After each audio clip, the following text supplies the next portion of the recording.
ನಮಸ್ಕಾರ ಮಿತ್ರರೇ. Hobby gardening and collection ಈ ಚಾನೆಲ್ನಲ್ಲಿ ನಿಮಗೆ ಮಗದೊಮ್ಮೆ ಸ್ವಾಗತ ಬಯಸ್ತಿದ್ದೇನೆ.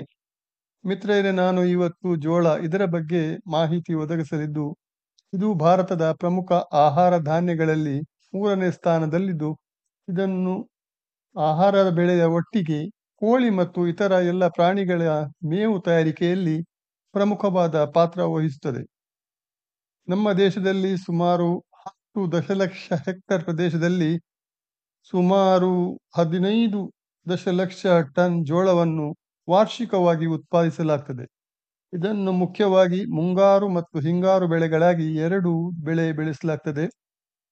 ಇದನ್ನು ಮುಖ್ಯವಾಗಿ ಬಿಜಾಪುರ, ಬಾಗಲಕೋಟೆ, ಗುಲ್ಬರ್ಗ, ರಾಯಚೂರು, ಬಳ್ಳಾರಿ, ಕೊಪ್ಪಳ, ಧಾರವಾಡ, ಹಾವೇರಿ, ಗದಗ್, ಬೆಳಗಾಂನಂಥ ಜಿಲ್ಲೆಗಳಲ್ಲಿ ಬೆಳೆಸಲಾಗ್ತದೆ.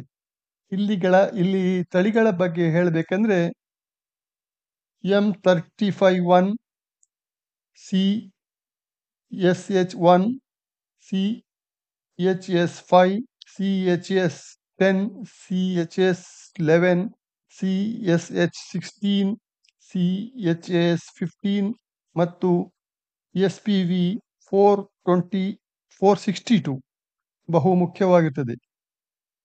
ಇಲ್ಲಿ ಬೆಳೆಗೆ ಮುಖ್ಯವಾದ ಫಲವತ್ತಾದ ನೀರು ಬಸಿದು ಹೋಗುವ ಕೆಂಪು ಅಥವಾ ಕಪ್ಪು ಮಣ್ಣು ಯೋಗ್ಯವಾಗಿದ್ದು, ಇಲ್ಲಿನ ಮಣ್ಣಿನ pH ವ್ಯಾಲ್ಯೂ 5.5 ಇಂದ 6.6 ಇದ್ರೆ ಯೋಗ್ಯವೆನಿಸಿಕೊಳ್ತದೆ.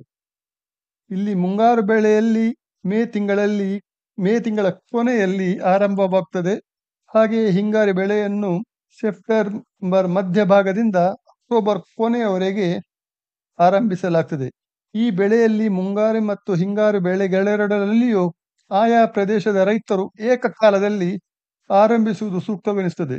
ಇದರಿಂದ ಕೀಟ ಬಾಧೆಯು ನಿಯಂತ್ರಣ ಮತ್ತು ಇಳುವರಿಯಲ್ಲಿ ತುಂಬಾನೇ ಉತ್ತಮವಾದ ಫಲಿತಾಂಶ ದೊರೆಯುತ್ತದೆ.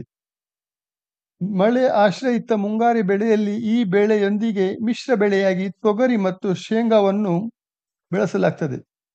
ಅದೇ ರೀತಿ ಹಿಂಗಾರು ಬೆಳೆಯಲ್ಲಿ ಕಡಲೆ ಮತ್ತು ಅಗಸೆಯನ್ನು ಬೆಳೆಸಲಾಗ್ತದೆ. ಇದರಿಂದ ಮಣ್ಣಿನ ಫಲವತ್ತತೆಯನ್ನು ಹೆಚ್ಚಿಸಿಕೊಳ್ಳಬಹುದಾಗಿದೆ ಮತ್ತು ಆರ್ಥಿಕವಾಗಿಯೂ ಹೆಚ್ಚಿನ ಲಾಭ ಗಳಿಸಬಹುದಾಗಿದೆ.